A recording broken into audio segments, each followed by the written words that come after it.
Guys, sa video ito ipapakita ko yung isang paraan ng pangunguha ng ginto dito sa tabing dagat, dito sa lugar namin, dito sa Usipanganiban, Camarines Norte.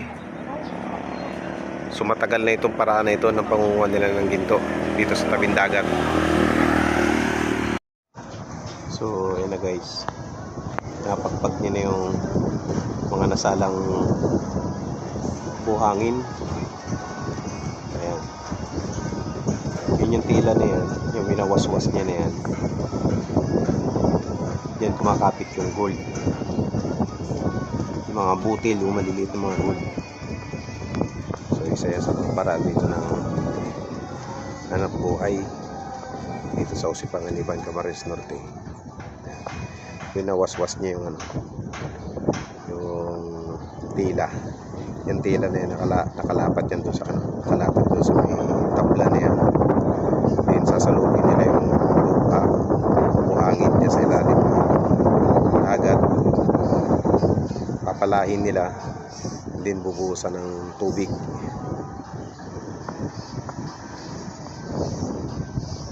Doon naman yung isang grupo.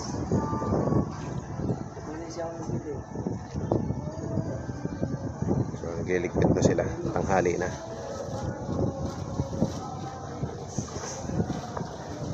Halos silang oras na rin sila dyan. Kanina pa silang umaga. Tanghali na, mag alas 12. May isang grupo. So marami yan sila. Ito pa yung halos 3 grupo sila, 4. Doon meron pa rin 2. Dito 2, may 2 pa rin sa unahan. Ayun, yan. Doon yung isa. O bali 5 nga, 5 grupo sila.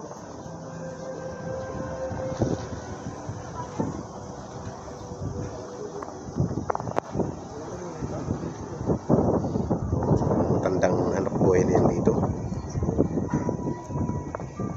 Sa lawak dito, lawak ng area, palipat-lipat lang sila. Minsan doon naman sila dito sa area na to.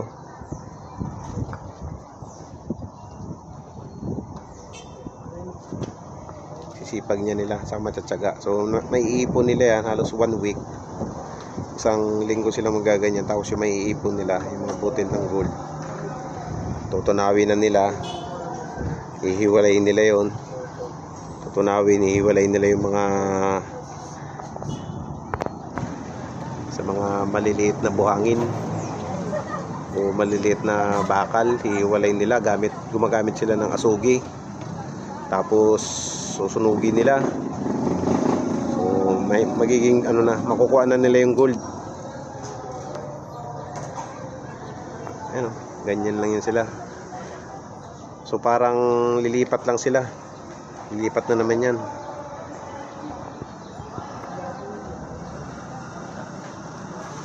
Dito naman, lilipat lang sila. So hindi pa sila alis. Lilipat lang.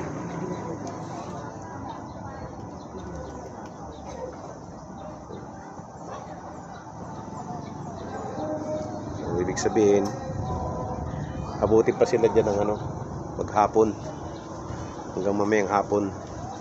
Yung isa lumipat na rin.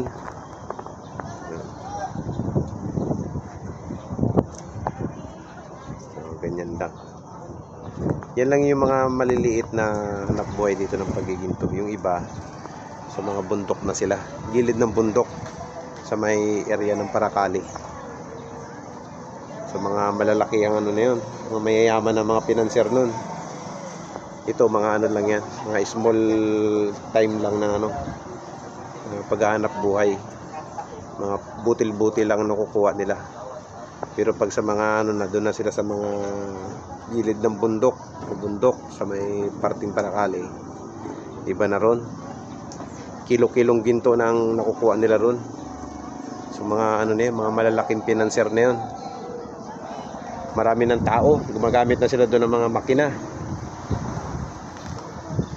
Bumubutas na sila ng mga malalalim. pumapasok na yung mga tao ron gamit ang mga makina.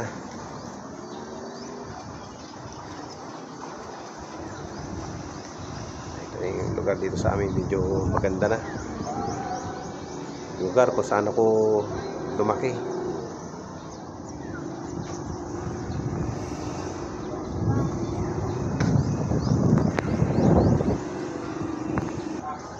Ayan, isto na si Kuya eh. Balbag na naman uli. Kasa. So, lipat-lipat lang pala sila.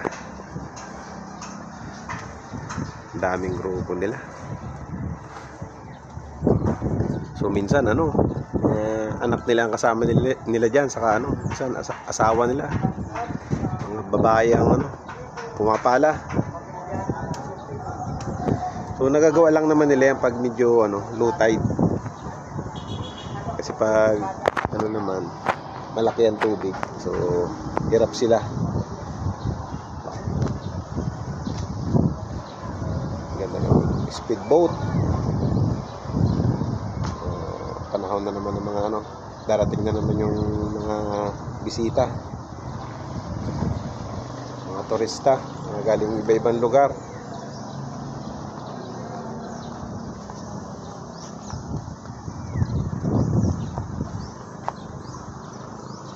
Dito sa amin, Mambulaw. Ayan guys, Mambulaw. Ayan, kaya tinawag itong lugar namin Mambulaw dahil pag sinabing Bulawan, yan yung ginto, isa sa mga pangunahing hanap buhay dito, pinagkukunan ng ng yaman. Mambulaw, kaya nabuo ang pangalang Mambulaw dahil sa ginto. Dito sa bayan ng Sipanganiban, Camarines Norte. So yung guys, trivia yun. Bulawan meaning mga matatandang kasabihan dito, kaya tinawag na Mambulaw dahil sa Bulawan. Bulawan as in gold, ginto. So yun guys, hanggang dito na ang aking video. Salamat sa walang sawang pagsuporta sa aking mga video. Kainita na.